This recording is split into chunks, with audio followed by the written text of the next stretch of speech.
India आघाडीमध्ये अद्याप प्रकाश आंबेडकरांच्या वंचित बहुजन आघाडीला समावेश केलेला नाही। त्यामुळे त्यांनी इंडिया आघाडी आणि विशेषतः काँग्रेसवर नाराजी व्यक्त केली आहे। पाहूया त्या संदर्भातील हा रिपोर्ट।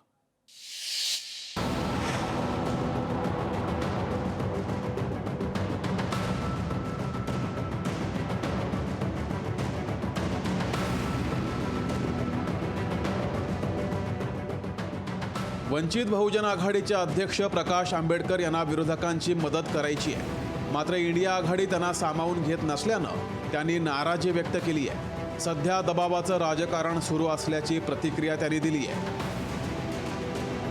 आम्ही असताना हे जे प्रतिक्रांतीचं भूत उभं राहिलेलं आहे नागपूरमधून, त्याला गाडण्यासाठी आपल्याला मदत आम्ही करत आहोत।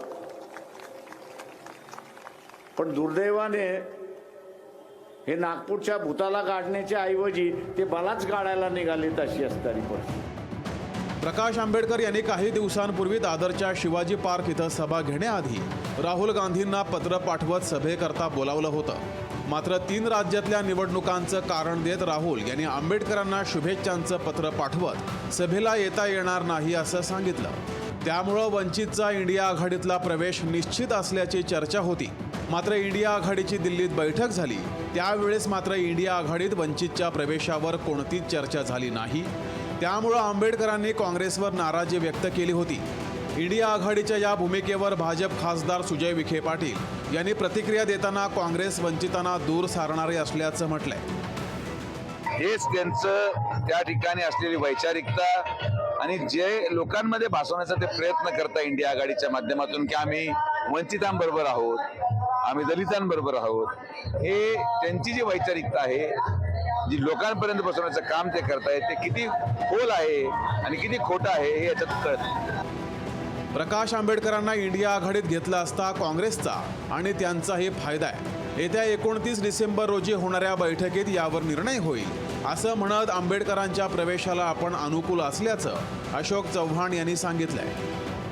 त्यांना आघाडीमध्ये घेतलं पाहिजे अशी माझी व्यक्तिगत भूमिका आहे। 29 तारखेला दिल्लीमध्ये जागा संदर्भातील चर्चा आम्ही करणार आहोत काँग्रेसच्या अंतर्गत, आणि ते झाल्यावर ताबडतोब आम्ही इतर पक्ष जे यायला सोबत तयार आहेत, कारण त्यांचाही फायदा आहे, आमचाही फायदा राहील, मताचं विभाजन टाळता येईल। अशोक चव्हाण यांनी म्हटल्याप्रमाणे 29 डिसेंबर रोजी वंचितच्या इंडिया आघाडीच्या प्रवेशाला हिरवा कंदील मिळाला तर इंडिया आघाडी आणि वंचित बहुजन आघाडी समोरची एक महत्त्वाची अडचण दूर होईल। अन्यथा सत्ताधाऱ्यांना त्यांच्या न झालेल्या युतीचा फायदा होऊ शकतो अशी शक्यता राजकीय तज्ज्ञ वर्तवत आहेत। ब्युरो रिपोर्ट, लोकशाही मराठी, मुंबई। लोकशाही मराठी, ऐका, पहा, जागरूक रहा।